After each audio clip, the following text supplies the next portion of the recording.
morning, grade 4 Good morning, Ma'am Dana. To formally start our day, let's have a short prayer first. Okay, who wants to lead? Gabby. Angel of God, my guardian dear, to whom God's love commits me here. Ever this day be at my side, to light and guide, to rule and guard. Amen. Okay, please find your comfortable seats. But by the way, who is absent today? None, Okay, teacher. very good. Okay, before we start our activity, please find your seats and remove all the unnecessary things in your table. Okay? And please remain quiet when someone is talking and ask permission if you want to say something. Okay? Am I clear? Yes, ma'am. Okay, very good. So, last meeting, what was our lesson last meeting? Who can still recall the lesson that we tackled last meeting? Ma'am, Raise your Ma'am. hands. Yes? it's about primary and secondary colors. That's right. Primary colors and secondary colors. So the primary colors are basic colors that can be mixed together to produce other colors. Okay, very good. How many colors are in the primary colors? There are three. Okay, there are 3. And what are those? Red, blue, yellow. Yellow. Very good. How about secondary colors? Okay, these are the color combination created by the equal mixture of 2 primary colors. Okay, if we mix the color red and blue, what will be the color? Violet. The red and yellow. Orange. How about yellow and blue? Green. Okay, very good. It's green. Now you know that primary color and secondary color is. Let's move on. Now, I am going to show you some pictures. And you will select the design that stand out for you and then describe its appearance, okay? Yes, ma'am.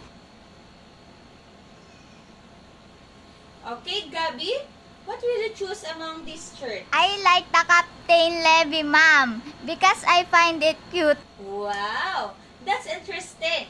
If I will choose, I would like this one, the red one. The design is unique. I think it will be good on me.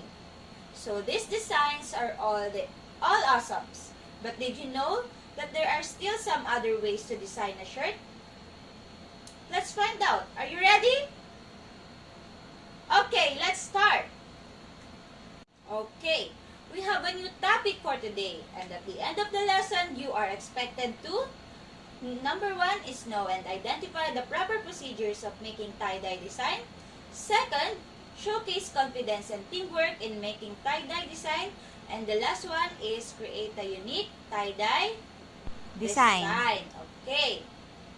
The picture on the screen is an example of tie-dye design. This will be our topic for today. Are you excited? Yes. Raise your hand if you want to know the procedures in making tie-dye. Me. Okay. Everyone, give me an A, give me an R, give me a T, give me an S. This is Arts. This is Arts. This is Arts. art. Okay, clap your hands. Okay. The term tie-dye first appeared in the United States during 1960s. Hippies who were protesting the Vietnam War and promoting peace and love began wearing clothing with vibrant colors and psychedelic designs. This clothing is called Tie-dye. tie-dye. Very good. The process of tie-dye typically consists of folding, twisting, pleating, or clamping fabric or garment before binding it with string or rubber bands, followed by the application of dye or ink. So, how is it done?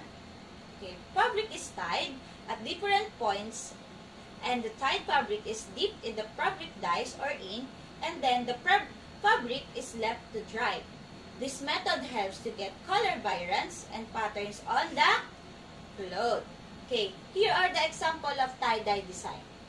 The first one is the diagonal stripes. So, to make diagonal stripe, number 1, lay the shirt flat, starting from the bottom left corner, fold the shirts in the series of 1 coordination folds. Alternate the folds back and forth like you're making a paper fan. And second is folding the left sleeve. Can be a little tricky, but try to keep it in the line with the rest of the folds. Number 3 is secure the folded shirt with rubber bands, placing a rubber band every 1 to 2 inches. So to create stripes, apply dye colors and alternating sections, or create color block design like the shirt in the picture on the screen. Make horizontal stripes. Number 1, lay the shirt flat. Starting from the left sleeve, fold the shirt in a series of 1 coordination folds. Alternate the folds back and forth like you're making a paper fan. Second is secure the folded shirt with rubber bands, placing a rubber band every 1 to 2 inches. And the third procedure, to create stripes, apply dye color in alternating sections. Bullseye tie-dye pattern. So first, lay the t-shirt flat on the table. Pinch a small section of fabric at the center of the shirt. If you want the bullseye to be off-centered, choose a small section off-centered. Pull and pinch fabric up to the point and smooth the rest of the shirt down to create skinny cone shape. Third is wrap rubber bands around the cone of fabric. Start about an inch below the point of the cone. You can add as many as you want or few rubber bands as you want. And 4 is to make stripes, apply alternating colors dye. Okay, and the last design is spiral or swirl tie-dye. So number 1, start by pinching a small section in the center of the shirt. Hold on the small section while you twist on the shirt clockwise. Keep twisting. Keep your finger close to the surface of the table so the spirals stay flat. As you twirl, the shirt will fold on itself like a flat cinnamon roll. So fourth, secure the shirt with 3 or 4 rubber bands, crossing them over the center of the disc. The tighter you bind the shirt, the more white areas will be. And last one is apply different colors of dye in each wedge created by the crossing rubber bands. Apply the tie-dye rainbow order to get a rainbow spiral design. So, among the 4 color designs, which one is your favorite? Bullseye. Diagonal stripes. Okay, that's my favorite too. So now, what are the materials we need for this activity? We need T-shirt. Salt. Rubber band, Salt, dye, vinegar. salt, and Vinegar. now I want you to group yourselves into 4 groups. Each group will select 1 tie-dye design to be done. So here's the step. So step 1, fold and tie the shirt. Second is soak the t-shirt in the water to make it soft. Third is wear face mask and gloves before you mix the dye. And step 4, in a hot water mix, the 2 sachets of dye, 2 tablespoons of vinegar, and 1 tablespoon of salt. Get the t-shirt that you tied in and put in the water. Catch basin with mixed dye, vinegar, salt with 5 to 15 minutes. After that, rinse the t-shirt in pure water. Step 7, remove the tie and make it dry. Step 8 is clean the area. Okay? I will give you 15 minutes to do that. Okay, ma'am. Okay, and it's all done. You made the tie-dye shirt, and I'm so proud of you all. Let's clap our hands for a job well done. So now, what have you realized doing the tie-dye activity? Was it hard or easy? Easy. Hard. Okay? Lian, can you share? Ma'am, I'm so happy doing it. It's slightly hard, but together with my classmate, it makes it easy, and we really enjoyed making tie-dye shirt. Okay. It's really hard to make some artwork like this. It requires time and effort.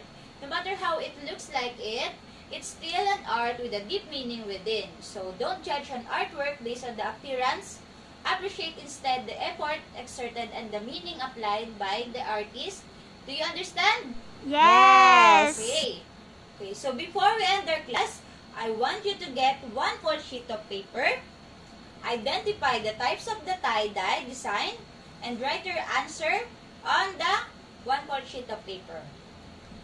For your assignment, look for another tie-dye design, list down the procedures and the materials needed. Okay? Goodbye, class! Goodbye, Teacher Dana. Thank you for teaching us. Have a good day!